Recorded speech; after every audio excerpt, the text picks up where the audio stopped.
Assalamualaikum warahmatullahi wabarakatuh. Waalaikumsalam Waalaikumsalam warahmatullahi wabarakatuh. warahmatullahi wabarakatuh. Alhamdulillahirrabbilalamin. Wassalatu wassalamu ala asrafil anbiya'i wal mursalin wa ala alihi wa sahbihi ajmain amma ba'du. Segala puji dan syukur marilah senantiasa kita panjatkan kehadirat Allah Subhanahu wa taala yang mana di malam ini masih memberikan kita semua nikmat iman, nikmat Islam serta nikmat sehat walafiat sehingga kita masih bisa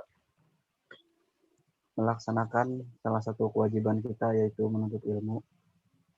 Salawat serta salam semoga selalu tercurah kepada junjungan Nabi besar Muhammad Shallallahu Alaihi Wasallam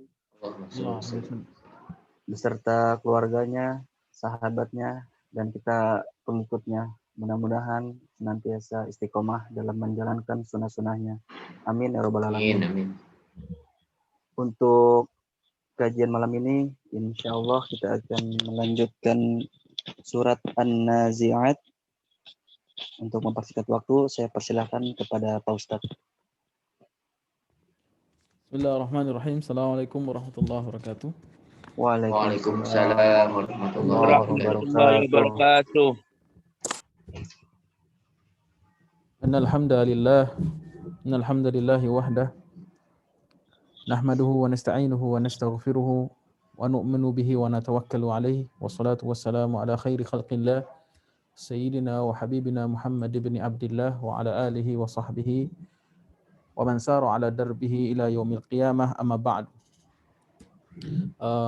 Kita bersyukur pada Allah Ta'ala yang telah memuliakan kita di dunia ini dengan banyak kemuliaan. Pertama, dimuliakan dengan diciptakan sebagai manusia, ya. Kemudian kita dimuliakan dengan diberikan hidayah berupa agama al-Islam. Kemudian kita dimuliakan menjadi umat Rasulullah sallallahu alaihi wasallam. Kemudian kita dimuliakan dengan gelar khairu al-ummah, sebaik-baik umat. Kemudian kita dimuliakan dengan sebaik-baik nabi yaitu Nabi Muhammad sallallahu alaihi wasallam. Dan kita dimuliakan dengan sebaik-baik pemberian dan mukjizat yaitu kitab Al-Qur'an. Ya.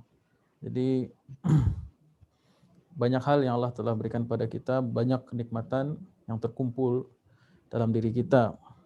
Ya. Kemudian kita diberikan miftahul jannah. Apa itu miftahul jannah? Kunci surga. Apa itu kunci surga? Kalimat la ilaha illallah wa Muhammadur Rasulullah.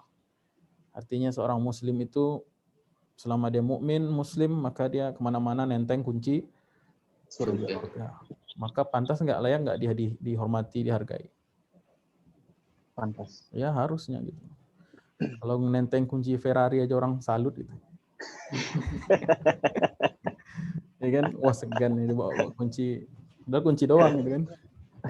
Entah rental, apa, kunci Fortuner, kunci apa gitu. Segan dia. Maka kita harus juga lebih segan kepada muslim yang mana-mana dia membawa kunci surga insya Allah. Dan kita harus bangga dengan hal tersebut. Ya. Hari ini banyak kita lihat di media sosial terutama orang merendahkan muslim ke muslim yang lainnya. Bahkan ustadz, ya. Auzubillahi min dzalik. Muslim biasa sudah wajib dihormati. Manusia pun bisa harus dihormati karena pemuliaan dari Allah. Wal qad karramna bani Adam, kata Allah. Kami telah muliakan manusia. Ini harus sering kita ulang-ulang. Kemudian yang paling besar nikmat itu adalah nikmat dimuliakannya kita dengan Al-Quran. Qul bifadlillah wa birahmatihi wa bizalika falyafrahu wa huwa khairum mimma yajma'un. Katakanlah wahai Muhammad kepada umatmu dengan karunia dan rahmat Allah. Maksudnya rahmat Allah di situ kata Imam Ibnu Abbas, Mujahid dan lainnya adalah nikmatul Quran. Apa maksudnya di situ? Katakanlah wahai Muhammad kepada umatmu dengan karunia dan rahmatnya yaitu Al-Quran, falyafrahu fabizalika falyafrahu. Maka demikian itu wajib mereka bergembira. Jadi bergembira dengan adanya Quran ini hukumnya bukan sunnah, hukumnya bukan gembira biasa, tapi wajib. Gembiranya hukumnya wajib karena al aslu fil amri wajibun lil wujub. Ya, kaidah usul fikih, kalau ada perintah fal yafrahu kan perintah tuh. Maka kita harus bergembira dengan dengannya. Wa huwa khairum mimma yajma'un, dan Al-Qur'an itu lebih baik dari apa yang orang-orang kafir kumpulkan daripada kedudukan, jabatan dan dunia. Baik. Kita melanjutkan kajian kita surat di juz 30, juz terakhir. Dengan harapan kita mempelajari juz terakhir ini, kita bisa lebih khusyuk dalam melaksanakan sholat. Karena juz 30 ini juz favorit. Juz favorit dibaca ketika sholat. Terutama yang terakhir-akhir. Saking pendeknya. Karena maknanya, bukan pendeknya. Amin. Snuzan lah dulu. Iya lah ya. Yang kedua baru pendeknya. Nah, tapi sekarang sudah alhamdulillah mulai tren ada penghafalan Quran. Ya juz 30 inilah standar di mana-mana untuk SMP kali ya. SMA kan? SD ya? kali. SD ya. Nah, kita ini kan orang tua nih. Ya, semua kita orang tua sepertinya mayoritas ya. Maka harus mengimbangi ya. Mengimbangi anak-anak gitu kan. Nah, sekarang mulai banyak itu orang tua yang nuntut lebih pada anak tapi dia nggak menuntut dirinya lebih gitu. Kamu ini ya, tahsin ya. Nah, kamu hafal juz 30 ya. Kamu nanti lanjut 29 ya, 28 atau Al-Baqarah gitu kan.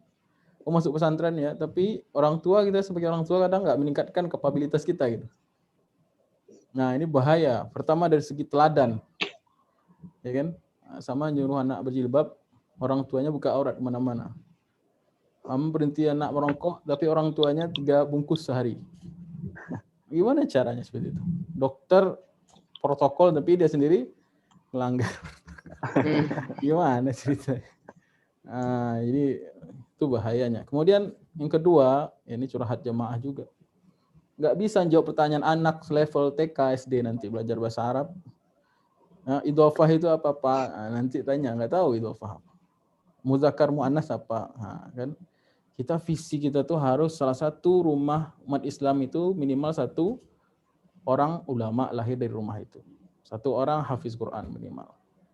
Nah, ini tanggung jawab kita bersama. Ya, sedih ulama meninggal, ya, tapi lebih menyedihkan lagi kalau kita nggak mengkaderisasi keluarga kita ada yang menjadi ulama. Nah, kemudian itu ya, salah satu faidah ya, kalau kita manfaat kita mempelajari juz amma karena akan terpakai insya Allah selama kita sholat dan ibadah. Kecuali nggak sholat, ya nggak kepakai juga. Gitu. Kemudian surat juz 30 ini juga berbobot tentang keimanan. Ya, jadi kalau kita lemah dalam penerapan syariat, koreksi dulu pondasinya gitu. Kalau kita lemah dalam berislam, koreksi dulu pondasi kita apa gitu. Seperti rumah lah. Kalau rumah itu bocor atau rumah itu goyang, jangan lihat merek apa? Keramiknya. Tapi yang dilihat apa? Pondasinya bagaimana? Pondasinya. Percuma kita ngelihat keramik, model lukisannya, perabotannya apa. Rumah goyang nih. Yang kita perhatikan hal-hal yang nggak ada hubungannya gitu. Nggak penting. Nggak penting. Asasnya apa dulu gitu, akarnya apa. Nah, juz 30 itu adalah tarbiyahnya Muhammad sallallahu alaihi wasallam, nabi kita kepada para sahabat di awal Islam. Iman mereka kokoh, iman mereka mantap. Itu sebab apa? Belajar ngaji, tafsir di Baitul Arqam sama Nabi. Tiap hari, nggak sekali sepekan. Bukan kan 1 jam doang lagi. Sekali sepekan 1 jam. Nggak sekali sepekan, maksudnya di sini kan sekali sepekan. Di sini level lain kan ada. Masih segitu 3 kali sehari ya ngajinya. Kayak Oman. Masya Allah. Kayak minum jadi Nabi mengajarkan juz 30 dulu gitu kan. Nah, inilah politik kita gitu kan. Politik kita tuh ngaji ya, dengan membaca Al-Qur'an dengan benar. Karena kita bukan orang Arab asli sebaik di zaman Nabi, maka kita membutuhkan wasilah atau apa namanya? Sarana. Sarana gitu. Kita bukan orang Arab zaman jahiliyah yang bahasa Arabnya gelotok gitu ya. Orang Arab zaman sekarang aja membutuhkan tafsir, apalagi kita gitu kan. Orang Arab saja belajar nahwu soroh, apalagi kita gitu. Nah, maka kita membutuhkan sarana. Yang pertama guru yang memang spesialisasinya di bidang itu.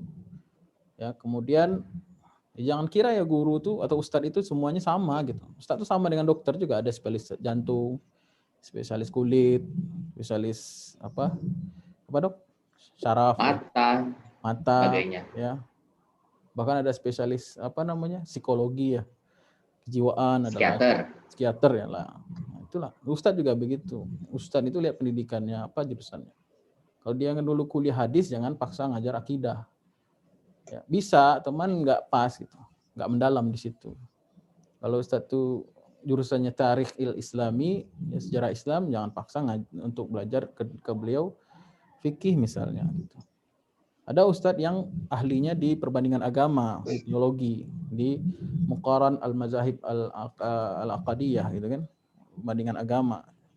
Jangan kita belajar dari beliau justru yang keluar dari itu. Nah, itu yang pertama. Yang kedua syaratnya, pertama ada gurunya. Yang kedua, kita memakai kitab atau rujukan. Nah, itu cara belajar yang benar. Baik. Nah, mudah-mudahan apa yang kita lakukan ini diterima sebagai amal soleh yang diterima oleh Allah Subhanahu wa taala. Amin ya rabbal alamin. Amin ya rabbal alamin. Semoga usaha kita yang sedikit ini diganjar besar oleh Allah Subhanahu wa taala. Amin. Tapi niatnya ikhlas lillahi taala. Amal kecil ikhlas berkah. Tapi kalau amal besar riya atau tidak ikhlas sia-sia. Nauzubillahi min dzalik. Baik, kita masuk surat baru, suratu An-Nazi'at. Kenapa dinamakan surat An-Nazi'at? Karena ada kata An-Nazi'at di situ. Simpel aja. Kebanyakan surat begitu, karena ada An-Nazi'at atau temanya gitu. Ada tema-tema tertentu, maka itu dijadikan nama. An-Nazi'at, surat ini adalah surat Makkiyah, artinya turun sebelum hijrah. Sebelum Nabi hijrah ke Madinah. Hostnya dipindah dulu ke dokter ya. Anda mendekin ini.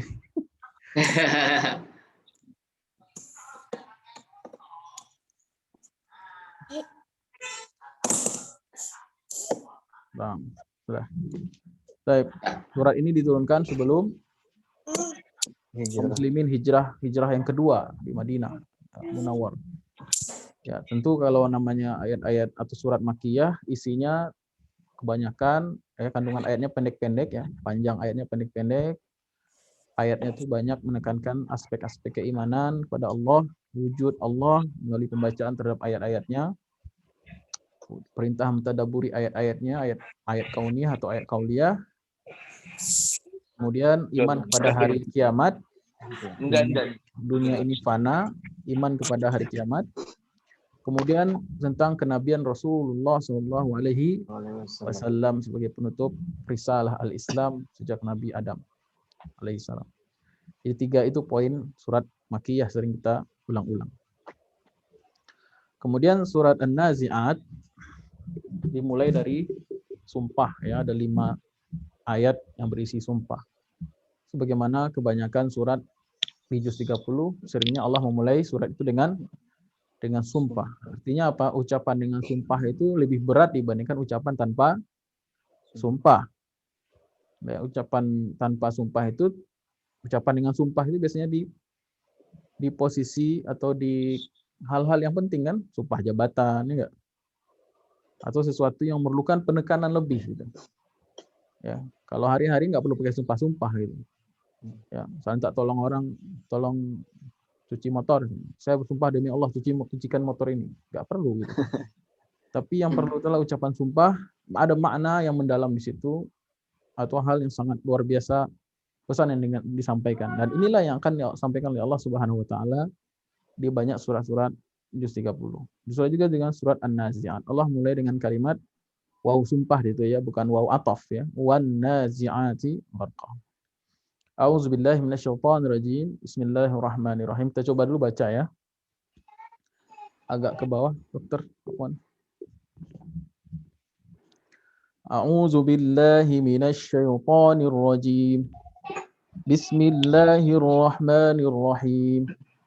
وَالنَّازِعَاتِ غَرْقًا وَالنَّاشِطَاتِ نَشْطًا وَالسَّابِحَاتِ سَبْحًا فَالسَّابِقَاتِ سَبْقًا فَالْمُدَبِّرَاتِ أَمْرًا يَوْمَ تَرْجُفُ الرَّاجِفَةُ تَتْبَعُهَا الرَّادِفَةُ قُلُوبٌ يَوْمَئِذٍ وَاجِفَةٌ أَبْصَارُهَا خَاشِعَةٌ يَقُولُونَ أَإِنَّا لَمَرْدُودُونَ فِي الْحَافِرَةِ أَإِذَا كُنَّا عِظَامًا نَخِرَةً قَالُوا تِلْكَ إِذًا كَرَّةٌ خَاسِرَةٌ فَإِنَّمَا هِيَ زَجْرَةٌ وَاحِدَةٌ فَإِذَا هُمْ بِالسَّاهِرَةِ.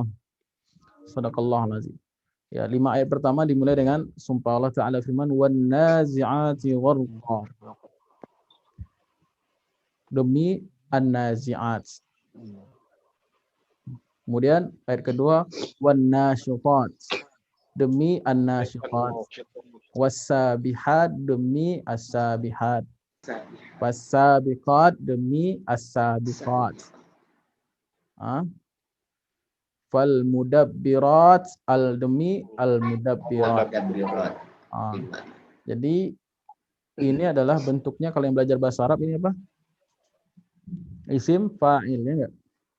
Nazi'ah jamak dari nazi'ah. Nazi'ah isim fa'il muannas. Ya kan? Jamaknya an-nazi'at. Berarti ini dia benar kata benda tapi menunjukkan perbuatan bukan nama si pelaku. Ya kan? Artinya apa nih? Nazi'at dari kata naza'a yanzi'u artinya yang mencabut. Jadi wan nazi'at demi para pencabut-pencabut itu. Gharqa dengan dalam, dengan keras. Gharqan dari kata artinya dalam, artinya mencabut dengan keras atau dalam. Ya, makanya orang tenggelam disebut dengan gharik. Ya, orang yang tenggelam. Wan nazi'ati gharqa artinya orang yang demi pencabut-pencabut dengan keras itu.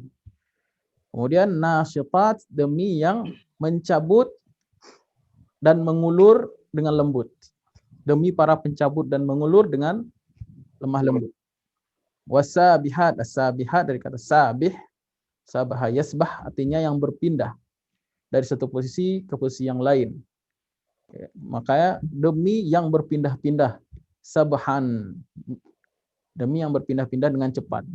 Fasabiqat, as-sabiqat dari kata sabaqa, yasbiqu artinya yang mendahului dan demi para yang mendahului-dahului itu. Kemudian al-mudabbirat demi yang mengatur-ngatur itu. Mengatur urusan itu, afwan. Nah, di sini apa maksudnya di sini? Allah bersumpah dengan makhluknya yang melakukan sebuah aktivitas, beberapa aktivitas. Ya. Maka di sini timbullah perbedaan di kalangan para ulama. Ya. Timbul perbedaan di kalangan para ulama. Siapa maksudnya yang mencabut itu? Kemudian yang berpindah dengan cepat, kemudian siapa yang mendahului, yang saling berlomba-lomba, kemudian siapa yang mengatur, memanage itu siapa sebenarnya? Hakikat dari orang ini siapa? Pelakunya ini siapa? Nah, di situ ulama berbeda pendapat. Tapi pendapat yang dipegang oleh jumhur, mayoritas ulama, bahwasanya ayat ini bicara tentang para malaikat. Ya. Bicara tentang para malaikat itu diriwayatkan bukan daripada tabi'in, sahabat. Ya Ali bin Abi Thalib, Ibnu Abbas dan lain sebagainya, Ibnu Mas'ud dan lain sebagainya. Ya, kalau mau riwayat lengkapnya di tafsir Imam Al-Qurtubi. Jadi demi para malaikat. Nah, disitulah muncul terjemahan ya. Kalau kita buka terjemahan demi para malaikat yang mencabut nyawa orang, demi para malaikat yang mencabut dengan keras. Nah, kalau kita balikkan yang mencabut dengan keras, balikkan kepada riwayat tadi menurut Ibnu Abbas, Ali dan Ibnu Mas'ud dan lain sebagainya, maksudnya ialah mencabut nyawa orang kafir. Karena yang dicabut dengan keras itulah orang yang kafir kepada Allah Subhanahu wa taala. Jadilah kalau diterjemahkan, kita temukan di terjemahan jadinya apa? Demi para malaikat yang mencabut nyawa orang-orang kafir itu dengan pencabutan yang sangat keras. Itu artinya jadinya. Tayyib. Jadi sepakat ya. Jumhur ulama mengatakan bahwasanya ayat ini berbicara tentang, sumpah ini bicara tentang malaikat. Tayyib. Kemudian ayat yang kedua, wan nasyitati nashta. Coba kita buka syarh kalimat ya. Syarh kalimat yang pertama tadi wan nazi'ati warqa ay al malaikatu tanzi'u arwahal fujjar wal kuffar indal mauti bisyiddatin. Ya. Di sini Syekh Abu Bakar Al-Jazairi mengambil pendapat jumhur ulama. Ikutnya itu kebiasaan beliau ya, mengikuti jumhur ulama, tidak berbelit-belit, langsung ke to the point. Baik. Yaitu para malaikat yang mencabut arwah, ruh-ruh al-fujjar, orang fajir dan kuffar dengan ketika mereka akan mati, kemudian bisyiddah dengan kuat. Nah, kemudian wan nasyitati nashta, dan para malaikat tanshutu arwahal mu'minin as-salihin nashtan ay tasallaha birifkin. Nah, yaitu para malaikat yang mencabut tetapi cabutannya lembut, nashtan, rifqin, dengan lembut. Yaitu siapa? Al-mu'minin as-salihin, itu orang-orang beriman dan orang-orang soleh. Ya, semoga kita digolongkan ke yang kedua. Jadi secara tidak langsung Allah mengajarkan kita akidah tentang adanya makhluk yang bernama malaikat. Ya, jadi orang Islam itu salah satu rukun imannya apa?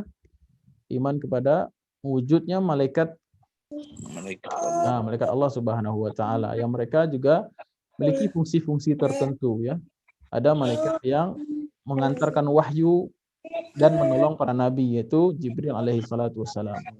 Dan beliau adalah ketua para malaikat alaihi salam. Ketua para malaikat. Kemudian ada lagi malaikat Israfil, malaikat yang meniupkan trompet kiamat. Ya, kemudian malaikat yang senantiasa membantu mengatur alam semesta ini, yaitu mudabbirat, nanti kita bahas. Kemudian ada malaikat Israel, yaitu malaikat yang mencabut nyawa manusia atau makhluknya. Baik, wal malaikatu di sini jamak dari malak. Malak artinya malaikat, malaikah jamak, dan demi para malaikat yang mencabut arwah orang-orang, ya, orang-orang kafir maupun orang muslim. Baik, jadi iman kepada adanya malaikat. Yang kedua, adanya suatu peristiwa yang pasti, yaitu kematian. Ya, kalau sudah dicabut artinya apa? Ya matilah. Kalau sudah dicabut artinya mati. Artinya adanya kematian. Ya, kematian itu pasti. Jadi Allah SWT dengan sumpah ini juga mengajarkan banyak hal ya. Yang pertama, wujudnya malaikat, iman pada malaikat, kemudian adanya kematian yang pasti. Nah, pilihannya dua saja berarti. Pilihannya nggak ada yang ketiga ya kan? Nggak ada dan demi malaikat yang moderat mencabut biasa-biasa saja. Nggak ada. Hanya cuma dua tuh. Yang pertama, malaikat yang tanzi'u, kemudian tansyut. Ya, tanzi dengan tansyut. Yang satu yang keras, satu yang lembut. Artinya apa di sini Allah sebutkan dua cara supaya kita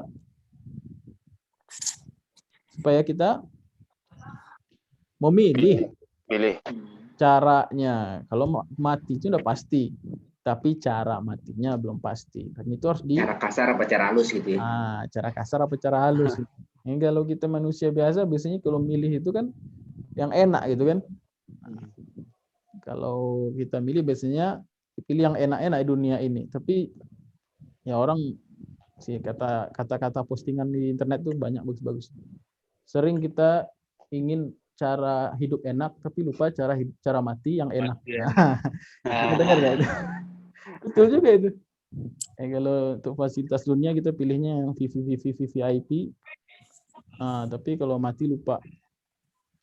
Jadi dua cara. Yang pertama tanzi'u arwahal fujjar, yang kedua tansyitu arwahal mu'minin. Tinggal dipilih saja. Dan berarti juga para malaikat itu juga ada dua penampakan ketika mereka mencabut nyawa. Ada malaikat yang mencabut dengan kasar itu dengan penampakan yang sangat menyeramkan, dan ada malaikat maut itu yang tampan, rupawan, dan wangi gitu. Ini kalau di barat itu penggambaran malaikat itu serem gitu kan, malaikat maut ya maksudnya, malaikat kematian itu serem, ya itu salah gitu. Kita juga jangan membuat persepsi itu juga gitu, meniru orang kafir yang tidak beriman gitu kan, orang di luar Islam gitu. Nah, kalau mereka membayangkan malaikat maut itu gimana, Mas Rizky? Pakai jubah hitam, bawa parang gitu. Iya, bawa tombak. Tombak kayak parang gitu. Bukan Pak, bukan tombak, itu apa namanya? Sabit. Ya, Iya, sabit. Ya, itulah sambit. Ah, gitulah kira-kira. Tahu lah ya. Tahuan nonton kartun. Ya. Voldemort. Harry Potter. Ya. Ya itu gambaran yang keliru soal malaikatul maut, yaitu pelecehan itu. Ya, kalau kita husnuzon, kita dijemputnya yang nggak begitu gitu. Bahkan malaikat itu bisa tampil dengan tampilan yang sangat baik gitu. Itu salah satu kelebihan para malaikat, mereka tuh bisa merubah wujud mereka sesuai dengan kebutuhan, kehendak mereka, ya, dengan izin Allah tentunya. Ya. Jadi kita sebagai orang Islam punya persepsi bahwa malaikat itu tidak seperti itu gitu. Kalau buruknya mungkin lebih buruk daripada yang dituliskan oleh orang Barat itu. Kalau baiknya juga sangat-sangat baik gitu. Kemudian di sini Allah memakai kalimat apa? Wan nazi'at. Allah memakai kata naza'a. Naza'a itu kata ulama artinya menarik dengan keras dan paksa. Menarik dengan paksa dan sangat keras. Biasanya kalau kita narik itu paksa dan keras itu biasanya kenapa ya? Susah gitu. Hah? Susah. Pertama susah copot, yang kedua orang yang nariknya lagi emosi. Iya. Lagi kesel banget ya. Lagi kesel itu. Nah, kenapa lagi kesel? Nyebelin nih orang. Nah, nyebelin itu urusan gak kelar nih, kerjaan masih banyak. Orang ngerepotin lagi susah kan. Atau karena memang udah diincar dari lama itu. Dalam sebuah riwayat, malaikat maut itu memantau seorang manusia 70 kali sehari. Nah, coba kalkulasikan, itu sekitar 10-15 menitan sekali ya. Lagi ngapa dia? Kalau dia lagi amal soleh, malaikat senyum, nih bagus nih. Tapi kalau lagi maksiat mulu gitu kan, nah itu gedek juga malaikat. Kan apalagi orang-orang yang menjelang kematiannya dekat, maka visitnya lebih sering gitu. Visitingnya lebih sering gitu, kunjungan lebih sering gitu. Nah, kalau orang yang kafir nggak sadar dengan visiting itu. Sebagian orang beriman menyadari itu. Karena dia akan mati. Ya, Allah nggak akan mungkin membuat hambanya kaget. Mukmin itu punya firasat dia akan meninggal. Bahkan kalau kita baca sirah para ulama, subhanallah, kita nggak bisa ya membayangkan ya mereka sudah menyiapkan kain kafannya dan lain sebagainya. Ya, firasatnya udah tajam. Jadi itu ya. Jadi tanzi'u artinya mencabut dengan gharqan lagi. Ada maf'ul mutlak di situ. Maf'ul mutlak itu fungsinya litakid ya, untuk menguatkan. Ya belum belajar kalau maf'ul mutlak. Kita belum belajar maf'ul ya. Ini jenis maf'ul ya. Yang belajar Arab. Baik. Jadi itu yang pertama, karena malaikat itu sudah nggak senang sama dia gitu. Ya. Kalau jangankan malaikat, bumi yang kita injak itu nggak ridha kalau kita dalam keadaan maksiat. Sumpah itu bumi, gitu kan? Ketika orang kafir itu meninggal, bumi yang jadi lega. Alhamdulillah istirahat dari kelakuan dia. Begitu juga orang yang beriman, malaikat membantu dia dalam ketaatan, mendoakan dia. Kalau dia dalam keadaan sakit berhalangan suatu amal soleh yang dia biasa, maka dia dicatat, didoakan oleh para malaikat itu. Ngapain? Kemudian gimana tadi? Lupa. Nah, kemudian dari segi malaikatnya yang mencabut, ya, malaikatnya yang mencabut dari sisi malaikatnya. Kemudian kenapa susah dilepaskan? Dari sisi barangnya sendiri. Nah, misalnya kalau kita paksa menarik karena barang itu memang susah Ditarik. Kalau susah ditarik itu biasanya ada yang melekat, ada yang sangat erat sekali terikat gitu. Mau nggak mau harus dihancur. Misalnya pintu itu. Nah, pintu itu kalau rusak atau kuncinya nggak ketemu, gimana caranya? Dihancurkan karena sudah melekat gitu. Iya. Mau nggak mau harus dibobol gitu ibaratnya. Bobol lah. Gitu. Nah begitulah. Nah orang-orang kafir itu apa yang terjadi pada diri mereka? Nauzubillahi min zalik. Kenapa mereka susah dicabut nyawanya sehingga harus ditarik dengan kasar? Karena mereka tidak menginginkan Kematian. ada dua alasan. Yang pertama, tidak mau pergi. Jadi karena hubbud dunianya sudah melekat, ya. Tadinya kan ruh ini berpisah dengan jasad. Ketika ruh masuk ke dalam jasad, dia hidup di alam yang namanya alam dunia, maka dia bergaul dengan zat atau materi. Ketika materi itu sudah melekat pada diri dia, maka ruhnya akan sulit keluar. Cintanya pada dunia ini sudah terlalu luar biasa. Sehingga ruh yang tadi itu tidak mau keluar lagi. Itu alasan yang pertama. Karena hubbud dunia. Yang kedua alasannya karena diperlihatkan sebagian dari fenomena akhirat. Jadi dalam sebuah hadis diceritakan, orang kafir itu ketika sakaratul maut, dia melihat tempat bakal dia nanti akan menghuni. Ya, dilihatkan alam akhirat, pembalasan dia, ya mukaddimahnya lah, trial dilihatin. Nah, di spoiler akhirat dia gitu. Ya, jadi ketika di spoiler itu dia ketakutan, nggak mau ke situ, ya kan? Kalau kita suatu daerah yang kita nggak suka, daerah yang rawan, daerah yang nggak aman gitu kan, pasti kita mundur dari daerah situ ya nggak? Pasti kita cari jalan yang lain, cari alternatif yang lain. Nah, begitu juga dengan orang kafir ketika meninggal, dia diperlihatkan sebagian dari alam gaib. Karena dia dalam fase sakaratul maut itu dalam fase di antara dua alam yang berbeda, yaitu alam dunia dan alam barzakh. Alam barzakh. Ya, jadi dua faktornya kenapa susah dikeluarkan ruh seorang orang kafir. Pertama, dari malaikatnya sendiri yang penampakannya sudah gedek ya, dan jelek sekali, sudah menakutkan ya, nggak bisa kita bayangkan. Ada nabi yang minta kepada Allah Subhanahu wa taala, nabi siapa? Nabi Idris ya, salah. Ada nabi yang mohon kepada Allah agar diperlihatkan malaikat maut. Antum mendengar kisahnya? Belum, Ustaz. Nabi Idris kalau tidak salah ya. Belum, Ustaz.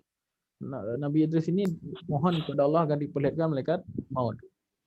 Dalam penampakan ketika datang kepada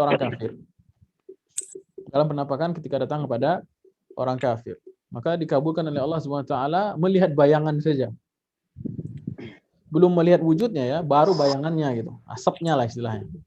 Kalau kita pesan makanan itu belum makanan yang baru asapnya gitu. Baunya. Karena saking lezatnya makanan biasanya asapnya udah bikin Lapar. Bikin lapar gitu. Tadinya kenyang kan. Indomie itu, Ustaz. Bisa lapar lagi. Wangi Indomie itu. Ya gitu, itu baru bayangannya gitu. Bayangannya lihat Nabi Idris pingsan beberapa kali. Ketika bangun pingsan lagi. Ada nggak orang begitu trauma? Pingsan. Ketika pingsan ingat kejadian barusan pingsan lagi gitu. Pingsan kuadrat itu namanya. Baik, itu baru bayangannya dilihatkan oleh Allah Subhanahu wa taala. Tapi ini perkara gaib ya. Sekali lagi ini perkara gaib. Jangan nanti dibantah pula, enggak ada tuh Ustaz. Saya ngeliat orang kafir teman saya biasa aja matinya. Enggak begitu. Itu kan perkara gaib. Sebagian kecil dilihatkan oleh Allah, sebagiannya besar enggak dilihatkan. Jadi sekali lagi nggak bisa kita melihat dari secara zahir. Orang kafir kalau meninggal justru rapi-rapi. Ya, pakai jas, pantopel, pakai Rolex, pakai pakai mobil, bahkan diangkut ke kuburannya gitu kan. Nah, jadi nggak bisa secara zahir. Nah, itu juga ada orang yang beriman matinya mungkin dalam keadaan kecelakaan, tenggelam dimakan harimau, wallahu a'lam, bukan berarti su'ul khatimah. Jadi perkara gaib yang jelas itu akan terjadi ya. Kemudian yang paling penting sebetulnya ialah persiapan kita terhadap kematian itu. Ya. Kalau kita sebagai penyelenggara jenazah, orang masjid nih misalnya nih, kalau sebagai penyelenggara jenazah misalnya memandikan, terlihat aib oleh kita, jenazah itu jangan dibongkar, jangan diberitakan, jangan disebarkan. Itu harus ditutup rapat gitu ya. Jangan mudah juga memvonis, man. Dasar sul Fatimah sih dulu gua sering ajak ke masjid agak mau. Nyinyir. Dan mereka sudah bertemu dengan Allah Subhanahu wa taala, hingga kita nggak ada hak untuk membicarakan keburukannya. Jadi yang penting itu kita bicara alam gaib sekarang, bicara tentang malaikat. Yang paling penting adalah bukan wujudnya malaikat itu gimana ya Ustadz, atau gimana sih, enggak. Yang paling itu adalah mempersiapkan kematian. Ada seorang ulama di pinggir jalan dulu ya, cerita dulu. Ada keranda mayat yang lewat. Keranda mayat yang lewat. Kemudian ada pemuda yang bertanya, "Wahai Syekh, wahai fulan, siapa yang meninggal itu?" Ulama itu malah marah sama dia gitu. Kok pertanyaannya seperti itu? Siapa yang meninggal itu? Lah kenapa marah gitu kan? Kenapa dia marah gitu kan? Kemudian Syekh itu menjawab, karena dia marah, dia bilang, kalau kamu nggak suka, ya, dia bilang begini, dia marah, kemudian dia bilang, yang meninggal itu kamu. Yang meninggal itu kamu. Ngerti nggak? Ada yang ngerti nggak? Coba angkat tangan. Ada yang ngerti nggak? Dan Syekh ya ulama besar. Kemudian sebelahnya, kemudian ada keranda yang lewat. Kemudian ada pemuda yang nanya, Syekh itu yang meninggal siapa? Kepo dia. Siapa sih gitu kan? Kemudian Syekh itu marah, nggak suka. Kemudian bilang yang meninggal itu kamu. Ada yang ngerti? Kenapa, Ustaz? Takwil kenapa? Ini Nggak level tahu. tinggi nih. Kajian Kamu level tinggi. mati. Hah? Ustadznya baper. Bukan. Kenapa? Kamu. Karena dia melihat anak muda itu tadi hanya sekedar bertanya tentang identitas yang meninggal Siapa tanpa identitasnya? mengambil ibrah, Hikmah. tanpa mengambil ibrah atau hikmah dari kematian tersebut. Jadi dimarahin, yang meninggal itu sebenarnya kamu, hati kamu sudah mati. Ya kan, kamu ketawa-ketawa, sebenarnya siapa sih yang meninggal itu? Hati kamu sudah mati. Soalnya kalau kamu melihat kematian, kamu itu langsung insaf gitu. Nah, itulah tingginya iman orang dulu. Kalau ada yang meninggal, yang pertama kali yang diingat bukan orang lain, itu diri sendiri yang akan pasti menyusul. Tapi belum tentu apakah nanti kita tunza atau tunsyat, apakah dicabut dengan keras atau diperlakukan dengan lemah lembut. Nah, umat akhir zaman ini kadang kita yang ngaji tentang akhirat tapi masih bisa ketawa, itu unik juga itu. Astagfirullah. Nah, itu. Kemudian lanjut ya. Gimana tadi? Tadi masalah itu kan, taukid gorko. Ya. Kemudian yang kedua, jenis yang kedua yaitu kemudian apa namanya? Dalam ayat yang lain Allah Ta'ala firman apa? Yanzi'u, menarik ya, artinya menarik dengan keras. Artinya sesuatu sangat melekat. Makanya firman Allah dalam Al-Qur'an itu mengenai kekuasaan, apa kata Allah? Qulillahumma malikal mulki tu'til mulka man tasha wa tanzi'ul mulka mimman tasha. Ya Allah, engkaulah yang memberikan, tu'ati al-mulk. Jadi kekuasaan itu pemberian. Nah, pemberian gimana? Ya kalau kita nggak minta-minta, tetapi kalau diberikan, kita jalankan dengan baik. Tapi kalau sudah diterima, cenderungnya manusia itu terhadap kekuasaan gimana? Enggak mau Mempertahankan.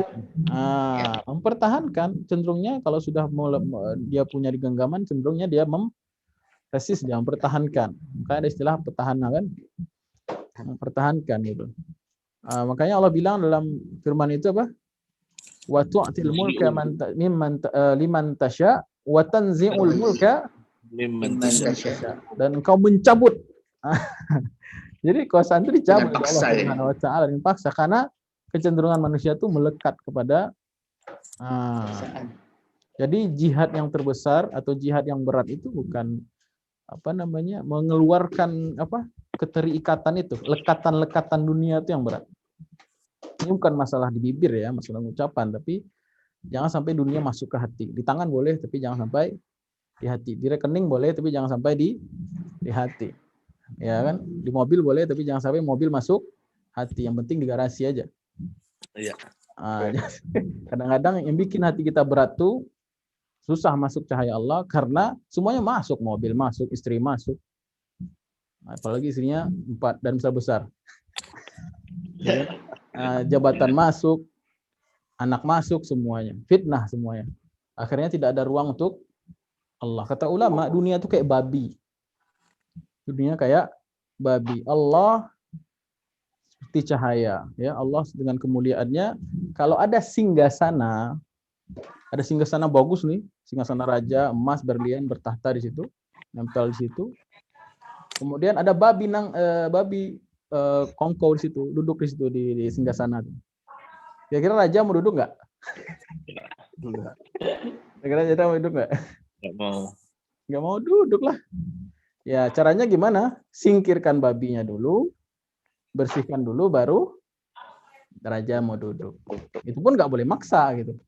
Itu pun nggak boleh maksa rajanya gitu. Itu juga kalau di hati kita dunia itu babinya banyak. Tarik dulu babinya, bersihkan dulu, itu yang disebut dengan tazkiyatun nafs, menyucikan jiwa.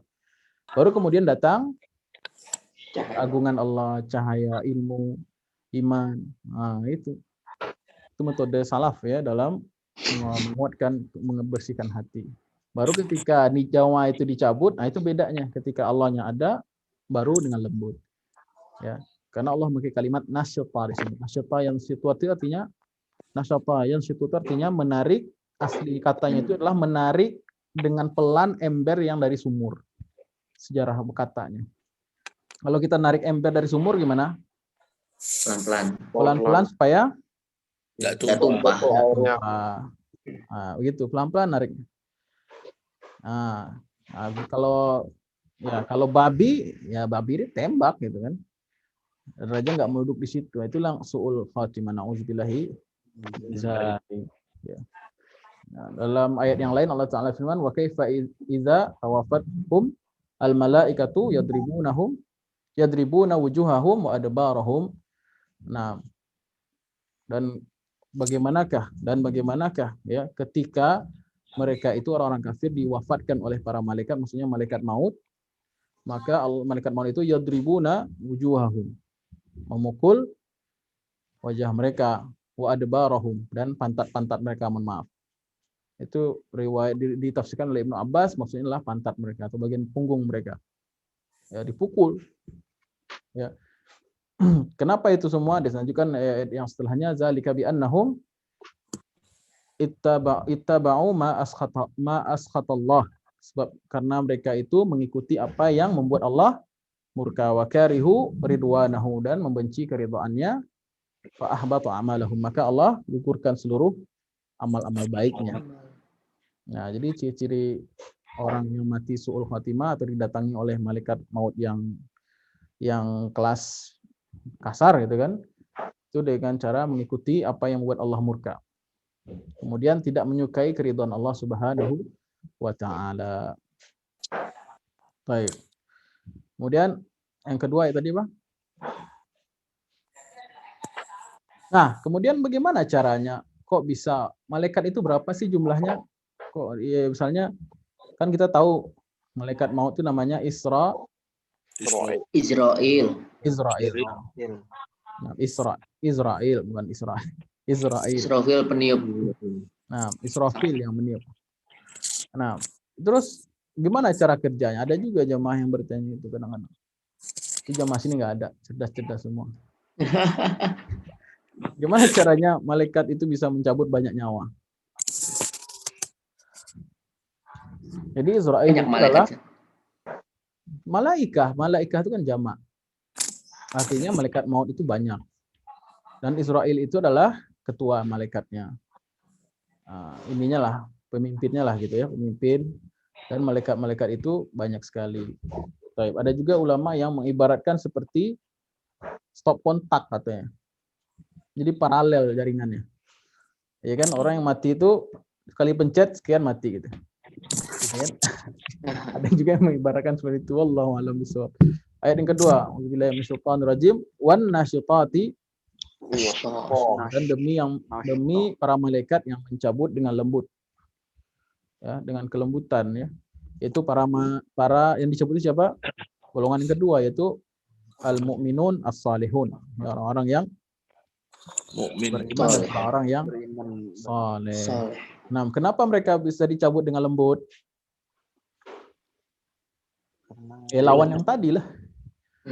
Nah, kalau yang, ruhnya sudah Kembali kepada Allah. ruhnya pasrah. Nggak ada yang mengikat dia, hati dia nggak terikat dengan apa-apa. Dia senang bertemu dengan Allah Subhanahu wa taala. Orang kalau sudah kangen itu gimana kira-kira? Kalau dijemput gimana? Misalnya antum kangen sama orang tua gitu kan. Kemudian ada yang menjemput, sudah ada panitia yang jemput. Terus panitia itu masuk ke rumah. Antum gimana sambutannya? Senang banget. Ahlan wa sahlan. Iya kan? Sahlan. Selamat datang. Ini yang saya tunggu-tunggu gitu kan. Kenapa nggak dari tadi gitu kan? Nah, gitulah kira-kira. Itulah kira-kira ruhnya orang-orang beriman ketika bertemu dengan Malaikat maut. malaikat maut. Justru dia bilang ahlan wa sahlan, senang sekali karena bertemu dengan yang dirindu-rindukan selama itu yaitu Allah Subhanahu wa taala. Karena dia sudah berjihad, dia sudah mempelajari Allah Subhanahu wa taala, sifat-sifatnya ketika di dunia dia mengenal Allah dan kagum kepada Allah Subhanahu wa taala. Di dunia dia mempelajari ayat-ayat Allah, pelajari ayat yang sifatnya kauniyah, dipelajari penciptaan Allah sehingga dia muncul kekaguman, kerinduan, kecintaan kepada Rabb-nya. Kemudian dia mempelajari ayat-ayat qauliyah yaitu Quran dan hadis, dia buktikan dengan dia analisa, dia gali dari berbagai disiplin ilmu sehingga dia kagum, tambah kagum setiap hari dengan sang penciptanya dan mengakui kelemahannya dan dia serahkan dirinya pada Allah Subhanahu wa taala, beramal saleh. Dia berjuang di situ selama dunia, niatnya baik, dia jaga ikhlas pada Allah. Maka apa yang menghalangi dia takut kepada Allah? Maksudnya takut meninggal itu apa gitu? Kita ini takut karena kita nggak siap itu sebenarnya, ya kan? Kalau kita siap, insya Allah tidak ada takut dengan kematian. Baik. Jadi karena itu alasan yang pertama, karena kerinduan berjumpa dengan Allah Subhanahu wa taala. Yang kedua, alasannya kenapa dia dicabut dengan lembut? Alasannya kenapa? Karena dia sudah mendapatkan trial, spoiler surga. Trailer.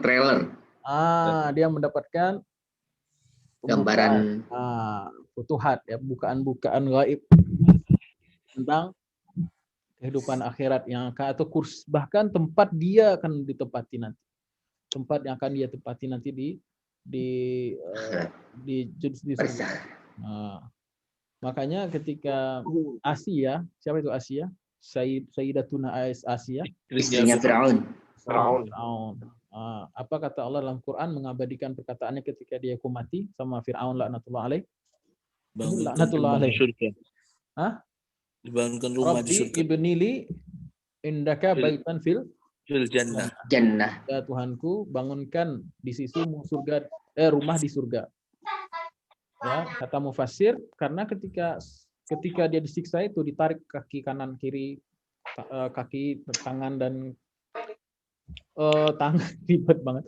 Tangan kanan kiri dan kaki kanan kirinya ditarik, kemudian akan dihujamkan batu besar. Kemudian Allah menampakkan sebuah rumah di surga yang akan dia tempati, sehingga ketika dibunuh atau dieksekusi dia tidak merasakan apa-apa karena dia sudah melihat janji Allah di depan matanya. Gitu juga sebagian ulama mengatakan Bani Israel dulu kalau beriman ketika mereka sudah bersyahadat mereka menyaksikan surga. Beda dengan umat Rasulullah atau umat Islam. Yang umat Nabi Muhammad SAW tidak melihat apa-apa ketika syahadat. Yang ada perasaan tenang saja. Tapi kalau umat terdahulu dilihatkan banyak mereka mendapatkan futuhat atau pembukaan alam gaib. Jadi dua alasan itu. Yang pertama karena mereka rindu berjumpa dengan Allah Subhanahu wa taala. Kemudian dia melihat sebagian bisyarah, kabar gembira ya. Sebagian kabar gembira yang diperlihatkan oleh Allah Subhanahu wa taala. Kemudian yang menjemput pun dengan sebaik-baik bentuk. Yaitu para malaikat yang berjelma menjadi sosok yang sangat menyenangkan, berbau harum. Ya. Ya kalau kita dijemput sama itu kan senang kita kan. Sama apa namanya fasilitasnya bagus, ya kan? Kemudian yang jemputnya juga bersih, rapi, kita senang. Apalagi kalau malaikat tidak terbayangkan bagaimana bentuknya. Intinya di sini dari 2 ayat ini kita belajar, ya kita mempersiapkan kematian yang enak gitu ya. Kita kalau bisa hidup enak dan mati enak ya, dua-duanya ya. Robbana atina fid dunya hasanah wa fil akhirati hasanah. Jangan itu salah satu ini, jangan hidup enak mati nggak enak, jangan. Apalagi jangan hidup nggak enak mati pun nggak enak. Enak. Dua-duanya jangan. Nauzubillahi min Dari dzalik. Karena nangis kalau ngelihat, mohon maaf ya, non muslim jadi pengemis di jalan itu, anak nangis itu. Ya, beberapa kali anak lihat gitu kan, kasihan banget itu. Ya. Jadi kalau muslim masih mending lah, dia susah tapi di akhirat dia akan bahagia. Ya, insya Allah kita sudah sampai jam 9. Kita buka sesi tanya jawab. Kalau ada yang ingin membantah boleh. Baik Ustadz, mungkin pembuka mau nanya dulu. Bismillahirrahmanirrahim. Assalamualaikum warahmatullahi wabarakatuh. Waalaikumsalam warahmatullahi wabarakatuh. Ini 2 ayat pertama kan ngomongin tentang kematian. Ya jujur aja, saya sih masih takut Ustadz. Mungkin kan karena ulama-ulama yang terdahulu mungkin sudah rindu ingin segera bertemu dengan Allah. Ya mungkin kalau anak pribadi sih masih takut banget Ustadz. Ya. Entah dari amalannya, Sama juga. entah mungkin ninggalin anak istri keluarga itu.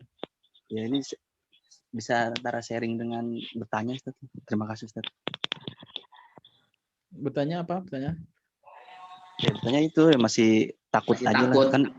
Kan seharusnya seorang muslim kan nggak boleh takut lah menghadapi kematian. Ya, bertanyanya apa? Pertanyaannya apa?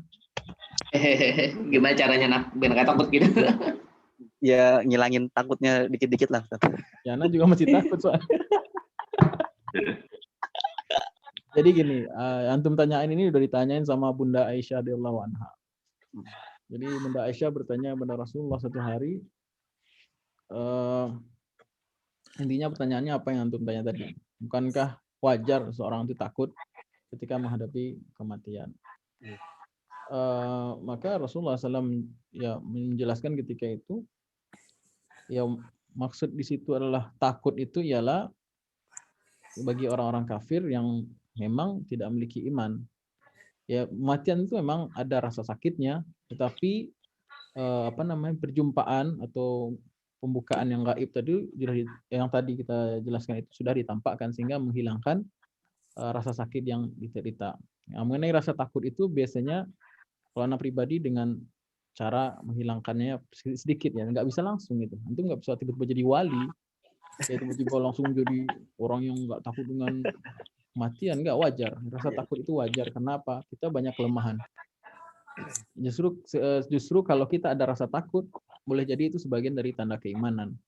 Justru kalau kita nggak ada takut sedikit pun, itu justru tanda kesombongan. Ya kan? Jadi kalau kita takut menghadapi kematian itu wajar. Wajar sekali. Karena apa? Kita manusia biasa. Nabi pun takut ketika menghadapi kematian. Ya, seperti ketakutan itu beda tentu ya. Ya, ketakutan mungkin dulu pernah kesalahan seperti Nabi Musa, takut dulu pernah ada kesalahan membunuh tidak sengaja atau melaksanakan dakwahnya kurang baik. Ada ketakutan seperti itu. Tapi takut yang baik ya, atau takut amal kita tidak diterima, ya kan? Atau takut anak-anak kita belum siap atau istri belum siap ditinggalkan. Itu wajar, takut yang demikian itu sangat-sangat wajar. Takut yang dimaksudkan ini memang takut kita takut karena ada mukaddimah neraka tadi itu. Ya, takut ketika kita terjadi di sakaratul maut itu sudah dinampakkan mukaddimah, maka kita takut di situ. Itu yang takut yang tercela. Tapi kalau kita takut karena amal kita dirasa masih kurang, taubat kita nggak sempurna, itu wajar. Anda juga merasakan demikian gitu. Dan para ulama juga takut juga, ada sisi takutan seperti itu. Cuman yang dikedepankan ketika sakaratul maut itu adalah rahmat Allah Subhanahu wa taala.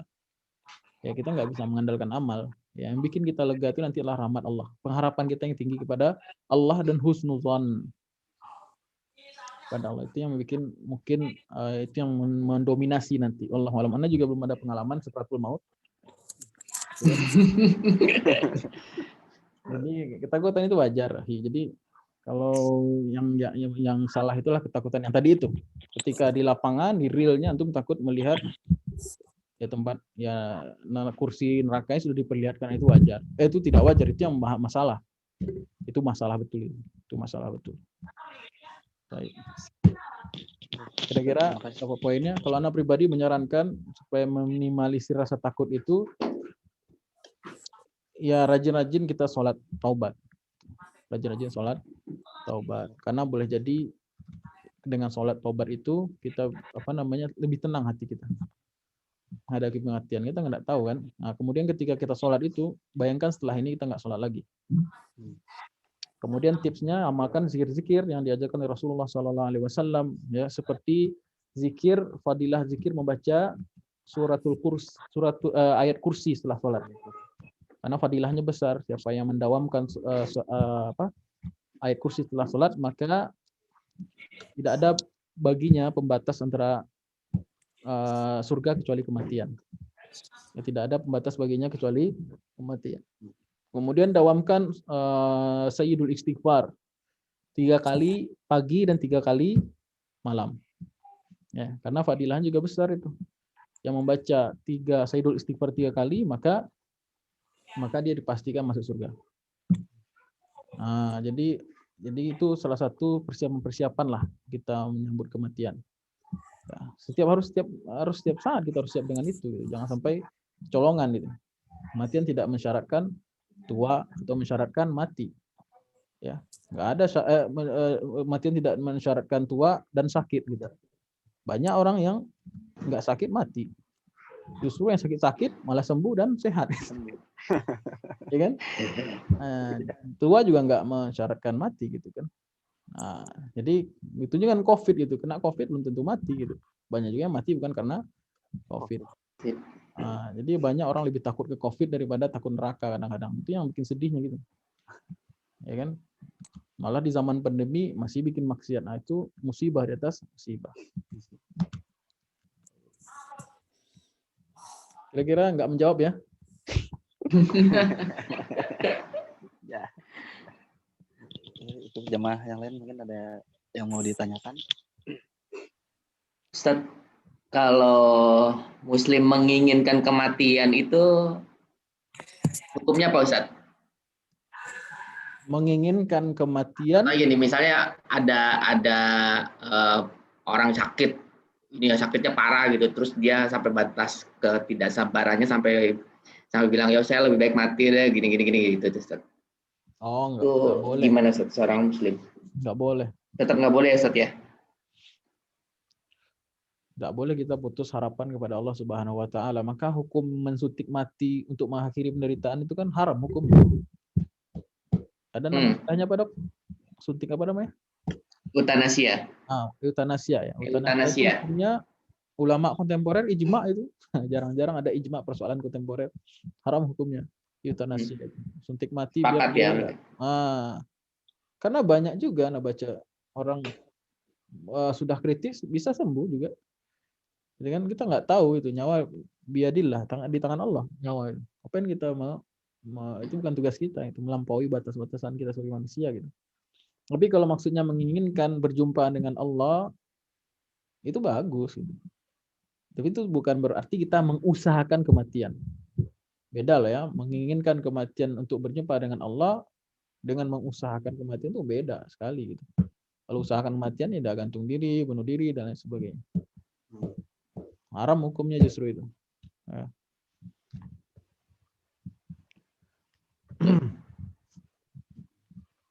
Assalamualaikum, Ustaz. Boleh nanya, Ustaz? Pak Abdullah warahmatullahi wabarakatuh. di Aceh. Silakan, Pak. Boleh, tapi jangan sulit. Ya, Ustaz. Diskusi aja. Kita kan sering mendengar orang ada hadis, Ustaz. Orang yang meninggal tenggelam, kemudian orang yang meninggal tenggelam, Mhm. kemudian meninggal melahirkan, kemudian meninggal apalagi yang dinyatakan sebagai syahid, Ustaz. Ya. Itu syahid di situ maksudnya apa? Apa bedanya dengan syahid yang kalau orang berjuang yang dengan harta dan jiwanya yang sampai mati di medan perang itu, Ustaz? Ya, baik. Syahid itu ada 2 derajat ya.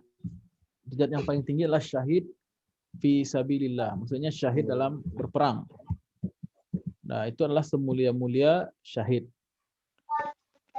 Konsekuensi fikihnya ada, tidak boleh dimandikan dan dikafani. Kubur seperti itu saja. Nah, sehingga dia nanti mendapatkan kedudukan syahid nanti di akhirat. Orang yang menyaksikan dan disaksikan. Itu artinya syahid itu. Dia isim fa'il, isim maf'ul. Artinya orang yang menyaksikan dan disaksikan. Itu derajat syahid yang paling tinggi. Derajat syahid yang paling rendah itu syahid karena macam-macam tadi. Kegugur melahirkan, meninggal, wabah, ya tertimpa bangunan, kemudian tertimbun ya, kemudian tenggelam. Itu juga syahid, tapi syahid yang tidak berkonsekuensi secara fikih dan tidak sampai derajat yang karena berjuang atau meninggal hilang nyawanya fisabilillah. Nah, itu mati syahid yang derajat yang paling rendah. Tapi dia ada pemuliaan sendiri. Itu hanya istilah saja. Istilah untuk pemuliaannya. Ya. Ustaz, misalnya seperti yang kejadian pesawat itu yang jatuh itu, Ustaz. Ya. Itu apakah orang muslim yang ada di dalamnya itu bisa dikatakan sebagai syahid, Ustaz? Kecelakaan boleh jadi, bisa jadi dikatakan syahid. Bisa jadi dikatakan syahid karena dia meninggal dalam keadaan kecelakaan. Tapi kembali lagi ya, itu kan kaidah kita melihat secara zahir, secara batin wallahu a'lam. Ada juga safar orang dalam rangka maksiat, maka dia batal gelar syahidnya. Misalnya dia safar nih untuk tujuan korupsi atau tujuan prostitusi misalnya, pengen itu kan. Kemudian dia di tengah perjalanan dia mati gitu. Qadarullah dia mati, maka dia tidak bisa dikatakan syahid walaupun dia kena wabah, keguguran atau meninggal melahirkan, nggak bisa putus gelar syahidnya. Karena dia safarnya atau dalam keadaan yang tidak betul. Tapi kalau kita nggak bisa juga menghukumi kan, insya Allah syahid. Baik, syukron Ustaz. Apalagi sama keluarga yang ditinggalkan, nggak usah dibahas yang demikian. Pula gitu kan, wah dia tentu syahid juga sekumpulannya gitu kan. Karena dia nggak tahu nih tujuannya safar, dia kan punya istri 3 gitu kan. Nah, ya macam-macam lah itu. Nggak usah kita membicarakan terlalu jauh mengenai. Kalau ada muslim, kita tahu dia tuh muslim, zahir, dia bersyahadat, kita tahu dia ada sholat, maka dia hukumi kita sebagai manusia, masih hidup, kita menghukumi dia insya Allah baik. Nah, itu aja, insya Allah baik. Ya kan, makanya sebejat apapun seorang muslim, sefasik apapun, ya kalau dia sudah meninggal, apa doa kita? Allahumma ighfir lahu warhamhu wa'afihi wa'afan. Gak ada lagi laknat di situ. Semoga Allah melaknatmu, semoga kamu sih gini, gak ada. Doanya baik-baik saja.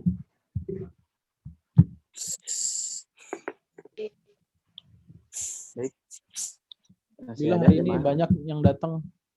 Ya, alhamdulillah. Ada 14 termasuk Ustaz. Hah? Blaster? Oh. 14 termasuk Ustaz. Oh, Ustaznya udah jauhan.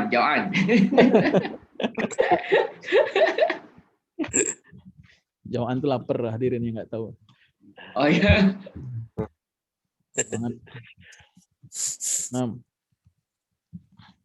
Baik. Betul, saya Rizky. Baik. Alhamdulillah. Terima kasih untuk Ustadz atas kajian malam ini. Dan terima kasih semua kepada para jamaah. Mudah-mudahan kajian kita malam ini mendapatkan pahala dari Allah Subhanahu wa taala. Amin. Baik, kita tutup dengan membaca hamdalah. Alhamdulillahirabbil alamin. Dengan membaca doa penutup majelis. Subhanallahumma wa bihamdika asyhadu an la ilaha illa anta astaghfiruka wa atubu ilaik. Assalamualaikum warahmatullahi wabarakatuh. Waalaikumsalam warahmatullahi wabarakatuh. Jazakallah khair. Ustaz. Jazakallah khair. Wa iyyakum.